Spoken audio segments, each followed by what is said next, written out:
बहुत ही हिलेरियस किस्म की खबरें भी हैं कि इंडिया के पास स्टेल्थ फाइटर जेट भी आ जाएगा, SU-57। जब यहाँ पे कोई पटाखा भी फूट जाता है मकबूजा कश्मीर में या ये वाकया भी होता है तो तमाम तोपों के रुख पाकिस्तान की जानिब चले जाते हैं। ब्रिगेडियर साहब, सर सवाल यही आपकी तरफ लेकर आना चाहती हूँ।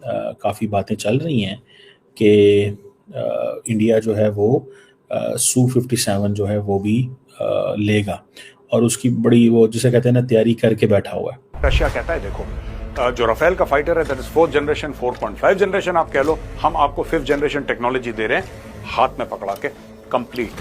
That platform is well known to the Indian Air Force. Bharat से इस तरह की खबरें आना कि वो कोई इस तरह का इंफ्रास्ट्रक्चर अपना तैयार कर रहे हैं जो आजकल नहीं लेकिन शायद 10-15 साल के बाद हमें वो तैयार खड़ा नजर आए, उसके बाद भी वो कर रहे हैं। सर ये याद रखिए, रशियन भी इंडिया को ऑफर कर रहे हैं कि वो SU-57 जो है वो उसको लें, और अगर इंडियन जो है वो SU-57 ले लेते हैं तो वो समझते हैं कि शायद हम एक ऐसी पोजीशन में आ जाएंगे जो दैट इज मच बेटर। बात यह है कि उनका फौज जो है हमारे से 4 गुना ज्यादा है, उनका जो एयरफोर्स है वो 8 गुना ज्यादा है, 6 गुना ज्यादा है, और उनकी नेवी जो है वो 8 गुना ज्यादा है जी, और उनका जो फौज है 4 गुना ज्यादा है। तो आप खुद मुझे समझें कि F-35 तो इंडिया अमेरिका से खरीद सकता है, लेकिन प्रॉब्लम यह है कि अमेरिकन थोड़े से टेक्नोलॉजी देने में लेजी हैं।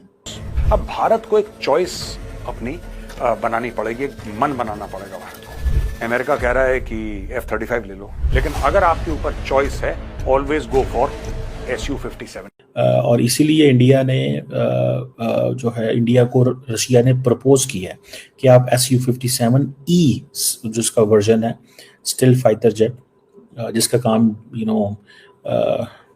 इसके ऊपर, क्योंकि ये याद रखिएगा वेस्टर्न सैंक्शंस भी लगी हुई हैं और ये फुल टेक्नोलॉजी ट्रांसफर इंडिया को मिलेगी। That is full technology transfer which India will get.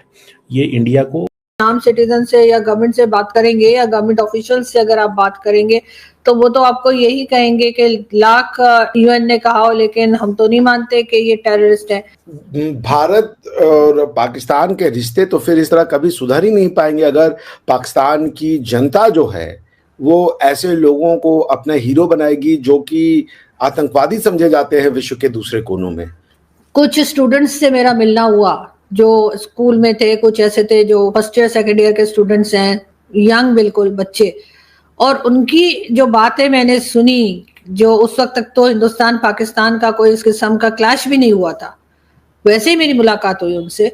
तो मैंने उनसे पूछा भारत के बारे में, तो वो नहीं जी हम तो उनके साथ नहीं रह सकते, नहीं वो तो हमारे जैसे नहीं है, नहीं हमारे उनकी कोई आपस में कोई चीज मैच नहीं होती, और कई दूसरी ऐसी बातें जो डेफिनेटली मैं यहाँ रिपीट करना नहीं चाहूंगी उस बच्चे ने मेरे साथ की। तो मुझे बहुत हैरत हुई और मैंने उससे कहा कि तुम्हें ये किसने बताया है, तुमने ये कहाँ सुना है?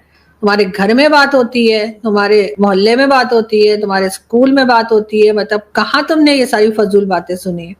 तो वो बच्चा जो था, अब उसको अगर मैं कहूँ तो वो देखूं तो मुझे लगता है कि और भी उसी जैसे बच्चे कुछ इसी तरह की सोच के साथ होंगे। ठीक है, he was hardly I think 14-15 years का बच्चा था, ठीक है, वो ये बात कर रहा था।